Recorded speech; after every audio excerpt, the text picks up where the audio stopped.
The Arena of Honor is an event where there isn't a single strategy to achieve victory. Players can win in multiple ways, by earning ranking points, or by controlling the prestigious city that grants a bonus if your faction secures it before the clock runs out.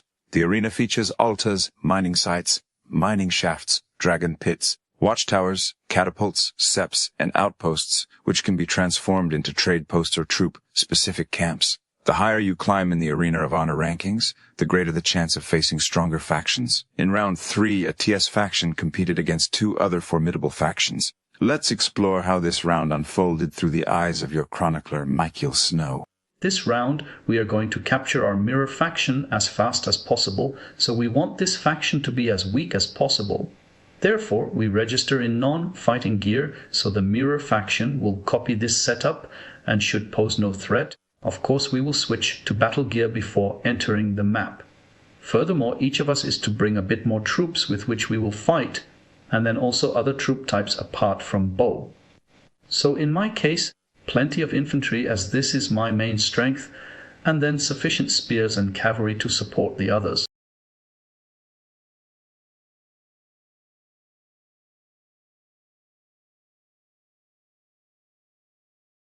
Our map has some strong opponents, road players. Bisonos from PLQ, we are in for a treat.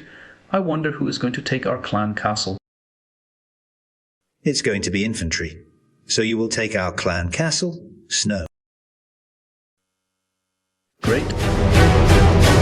So here I go, taking our clan castle with my best lineup and strongest troops. This should hold for the time being.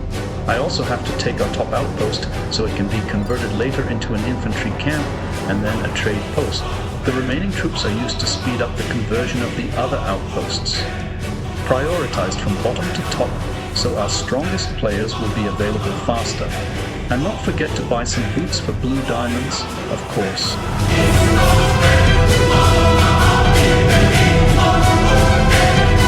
It is time for our first conversion of the outposts to infantry camps to boost my clan's castle defenses a bit. Once the first deployments arrive, it's an instant conversion to trade camps, as these will give my faction more points.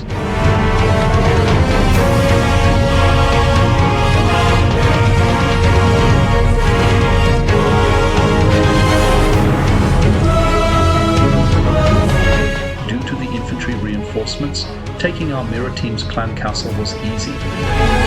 One of our stronger cavalry players took the castle, and it's our job to reinforce her and start taking the Mirror's faction strongholds as well, and make them all cavalry camps. Things become hectic now, as we have several things happening at the same time. Strongholds are opening up, the first altars can be taken, and we also have to capture and convert the Mirror faction's strongholds. Unexpectedly, we had a slip-up. We lost our Mirror faction's clan castle. It's time to retake this castle and send more reinforcements until it's secure enough with the reinforcements from the cavalry camps. Early on in this event, these mistakes can happen. Interestingly, one of our competitors is not taking its Mirror clan's castle, a clear sign that it's dedicated to going for the glorious city. Something to keep in mind.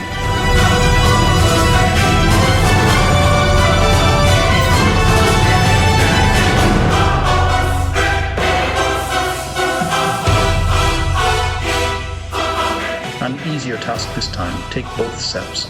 Not only do they provide healing boosts, but also points, and since we can take both, why not? Since most of our outposts are finished, it's time to spam the enemy's altars to keep them occupied, and perhaps claim a 1 or 2. It will cost them boots for sure. Less talking, more spamming. As we have more deployments ready, it's time to start taking more important buildings. In this case, a dragon pit.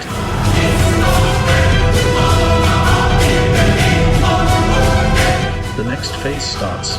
Mine shafts. I set out to take both and try to hold them for reinforcements so we can get as many points out of these shafts as possible.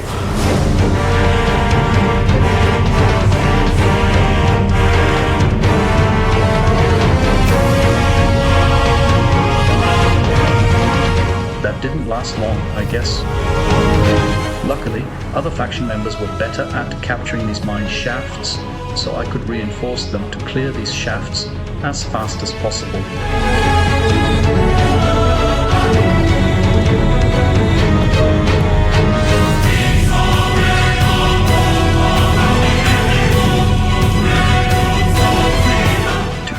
Points, it's vital to keep our clan castle. I almost forgot to check the number of defenders. Almost. Fortunately, I did not saw the low numbers, and I shouted out for more defenders. And they arrived in numbers enough to keep the defenses up.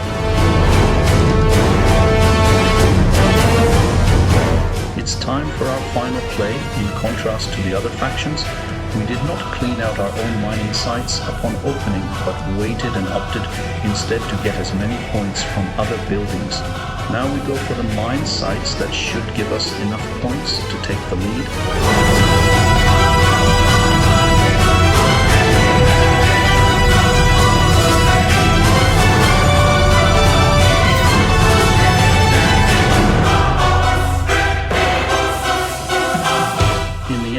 While not getting the point buffs from holding the glorious city, my faction had enough points from the rest of the map to be ranked first with over 160,000 points. Enough for the win, though not enough to unlock all point threshold rewards. But that's only a minor thing when thinking of the strength of the opponents we faced in this match.